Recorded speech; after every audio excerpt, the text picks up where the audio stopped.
So many beautiful friends practicing coming into the presence of the three jewels, the Buddha, the Dharma, and the Sangha. Welcome, one and all. In the Spokane Sangha for the month of August, we are exploring a theme, trust and betrayal. And for this week, we have been examining a sub-theme, honesty and omission, trying to understand how we can cultivate more honesty, how we can understand the conditions of when honesty is easy and when it's challenging. And in response to being dishonest or less honest, one of the manifestations of that is the practice of omission, where we're not always revealing. And there are positive, negative, and neutral qualities to that. And in other words, there are reasons why we omit things. And it's not a way to let us off the hook. It's just simply a way of remembering, oh, I'm omitting that. I'm not actually fully revealing that. That may feel kind of icky to my definition of honesty, but maybe there's something more here. That's the invitation. Maybe there's something more here.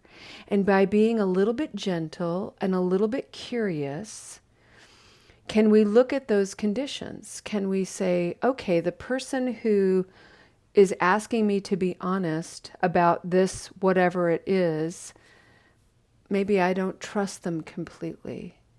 Maybe I am discerning that they don't have the capacity to hear that right now. Maybe it's a child. Maybe it's somebody in distress. And now isn't the right time to be fully disclosing. Maybe it's as simple as, I don't want to tell you everything. And I'm the boss of me. No one else is the boss of me. I am the boss of me. And I'm going to give myself permission to not be fully disclosing. How about that? And how about we can learn some strategies with our wise speech to even preface with that. You know, right now I'm not feeling entirely comfortable. I'm not sure I can be completely disclosing.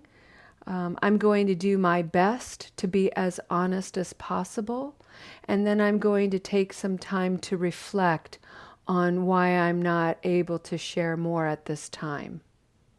And that is a way we can blend these often opposing points of view. Honesty as being the only good way of being, and when we're in omission, that's a negative way of being, when in reality, both have positive and negative qualities, and when we can work to bringing them together in our brilliant capacity to be understanding, we may find a new skill, a new practice beginning to emerge. Yesterday, we spoke about some of the qualities of being honest. One of them is confidence, self-confidence. The other is arrogance. Sometimes we can be so easy with our honesty and our praise, and then sometimes we give ourselves permission to be brutally honest, harsh, tough. And that gives us, I think, license to be unskillful. Likewise, in the practice of omission, sometimes we are actually being discerning. And other times, we have this practice of being in scarcity mode where we're scared. Maybe somebody's going to judge us. Maybe somebody's going to say something wicked to us, shaming, because they're unpracticed. So the whole point of looking at honesty and omission is to understand that embedded within each are these qualities that are both positive and negative, good and bad, and neutral. And the practice is to get in there, get underneath it, have a look. See what's actually alive for you. So, what I'd like to do today is I would like to do our breathing meditation that I gave everybody. I am aware that I have not shared the writings for this week. Don't worry, you will get them. I have just been farming, doing farmy things. So, not to worry. And for anybody who would like the writings on the topics for this month and the breathing meditation, you can just email me. And the email address will appear in the chat almost by magic, because that is what Lo is, pure magic. She makes things happen. So I'd like to go ahead and invite you all to settle in. I'm going to invite the chime to sing one more time.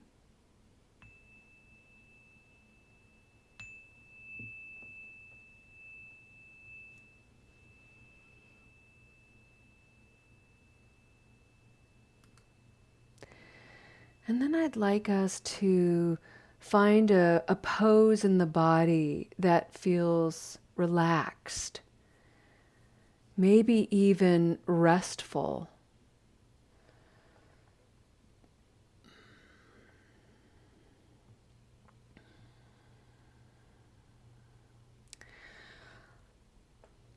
I'd like you all to remember that on the journey of recovery, we almost never give ourselves permission to have the rest the body actually needs.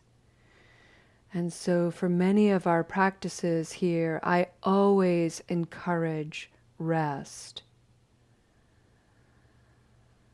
The wisdom from the Dharma that is being shared here today is like a breath. It gets in whether you're conscious of it, entirely conscious of it, or not. So if you find yourself in so much ease that you fall asleep and you rest, what a beautiful way to practice this time together. If you feel a little bit more energized and you'd like to breathe this breathing meditation with me, then I would encourage you to find a noble posture, which is to sit upright, sit nice and tall, a strong back, soft belly. Turn the gaze down or inward. Focus your attention, concentrate the mind on the breath as your anchor. And notice either the belly rising or falling with the breath, or the air at the level of the nostrils entering or exiting the nostrils and the mouth.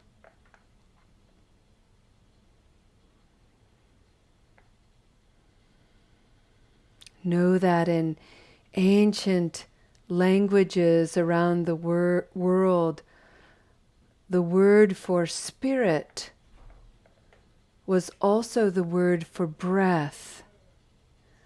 And so when we breathe, whether we're in community or we're alone, we are actually breathing with all of life.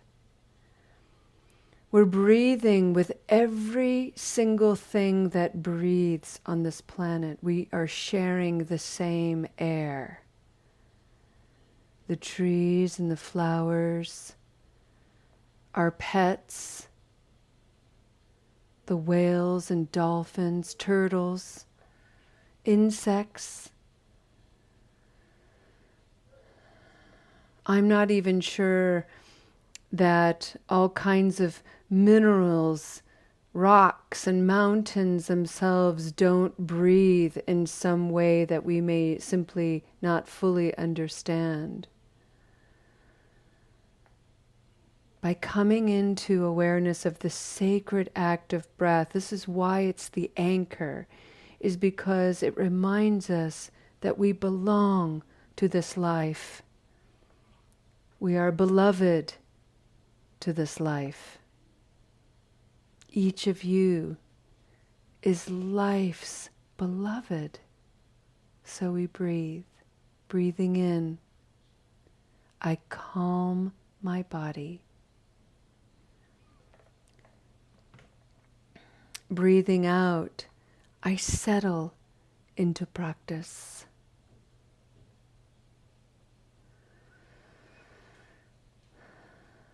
Breathing in the limitless quality of loving kindness, Maitri. Breathing out its qualities, care, presence, patience. Those are qualities that define loving kindness for me. Please find qualities that resonate with you. So breathe in loving kindness, breathing out its qualities alive in me. Breathing in loving kindness, breathing out its qualities, limited only by my imagination.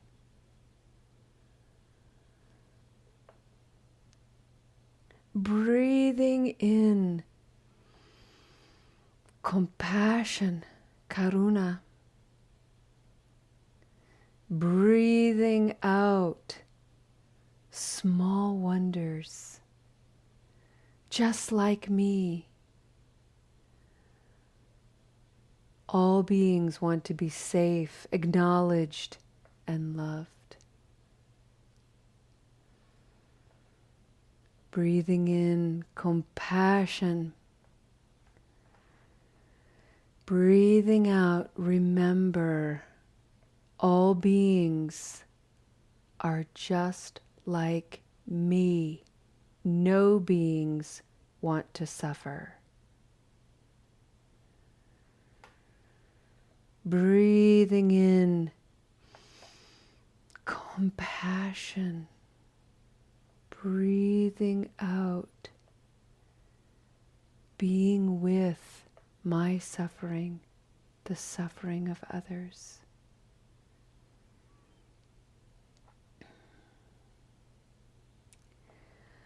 Breathing in the limitless quality of joy, mudita.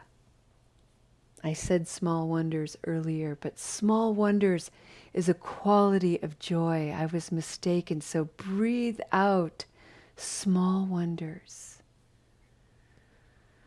Small wonders can be anything. A cricket, a good cup of coffee or tea, a smile,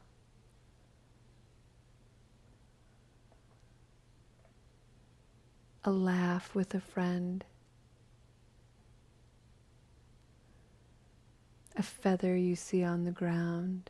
Again, small wonders are limited only by your imagination and your capacity to see.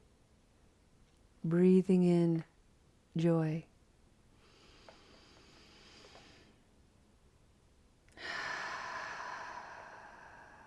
Breathing out small wonders. And maybe you're really suffering right now. Maybe the mind is depressed and it feels tight. Maybe you have cravings, so access to small wonders is very difficult. So maybe a small wonder is nothing more than breathing in and breathing out. And may that cycle of breath be a moment of joy.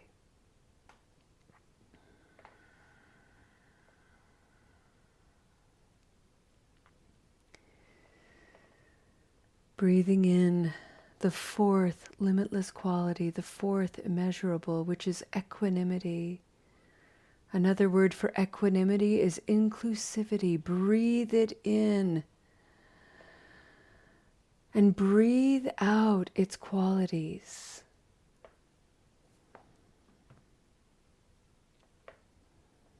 Acceptance, harmony, the capacity to hold sacred paradox. the capacity to hold opposition, good and bad.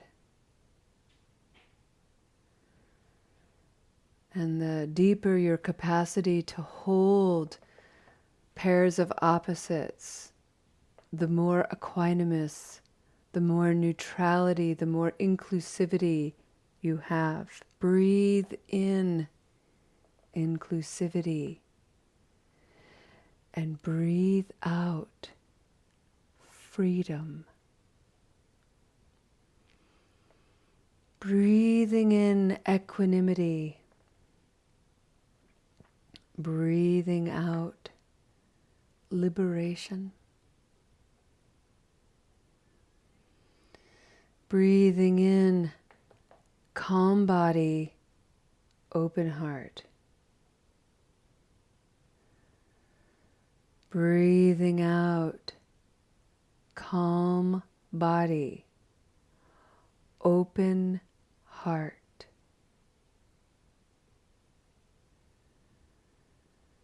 Breathing in presence to it all.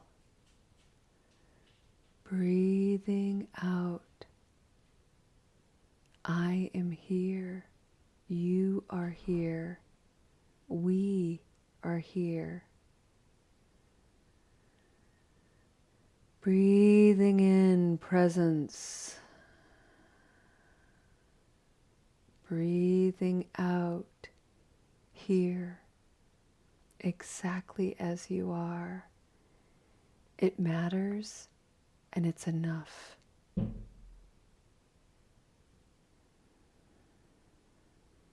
Breathing in.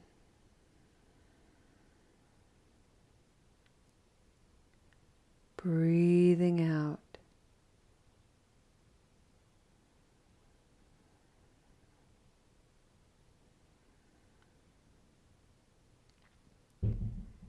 Take a moment to allow the invitations presented here today to explore the qualities of honesty and omission as they live and breathe in you. And by engaging the limitless qualities of loving kindness and compassion, joy and equanimity, may those qualities be your guides as you explore the tricky landscapes of honesty and omission, as it's alive in you, as it's alive in others. And remember, friends, above all things, just like me, all beings want to feel safe, peaceful, loved. No beings want to be scared, isolated, unloved, unseen. All beings want to belong.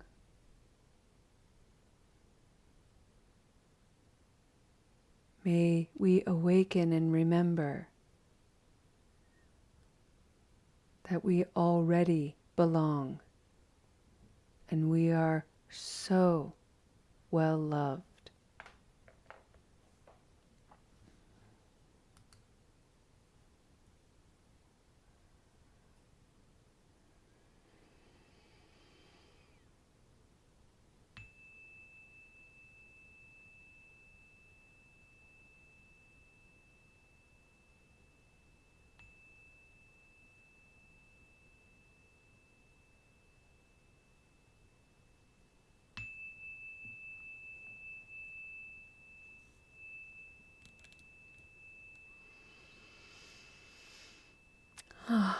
Thank you for that.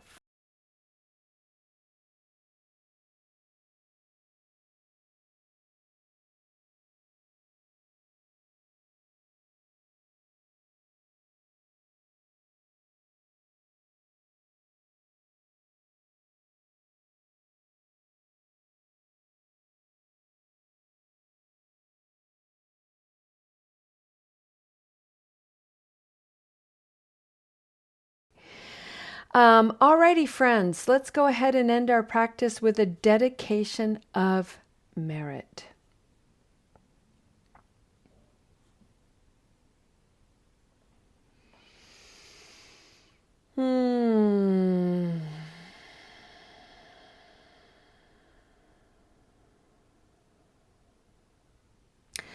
I'd like to dedicate this practice to all of our loved ones who don't have access to this practice. I'd like to dedicate this practice to people we don't know, strangers who may not have access to this practice. I'd like to dedicate this practice to anyone who's in jail and in prison. May the effort and the action of practicing together find them and just have a sensation of being held. I'd like to dedicate this practice to anyone who is suffering with any kind of negative habit energy. May this practice allow them a moment of vulnerability to be seen, to be understood, to be warmly embraced. I'd like to dedicate this practice to anybody who's sick, anybody who's been injured, who's in the hospital, all the professionals caring for them, from the highest ranking physician to, frankly, the highest ranking individual who's often judged to be the lowest, which is usually the janitorial staff or the people working in laundry. If we took a moment to consider their efforts, and if the garbage wasn't emptied, we would be suffering, all of us, greatly indeed. I'd like to dedicate this practice to anyone out there who feels unseen, unloved, unforgiven. May the transformation and healing of this practice find them, love them, heal them, transform them, and bring them into the light of this eternal wisdom and this limitless grace. Thank you for your beautiful practice, friends. We'll see you next time. Namaste.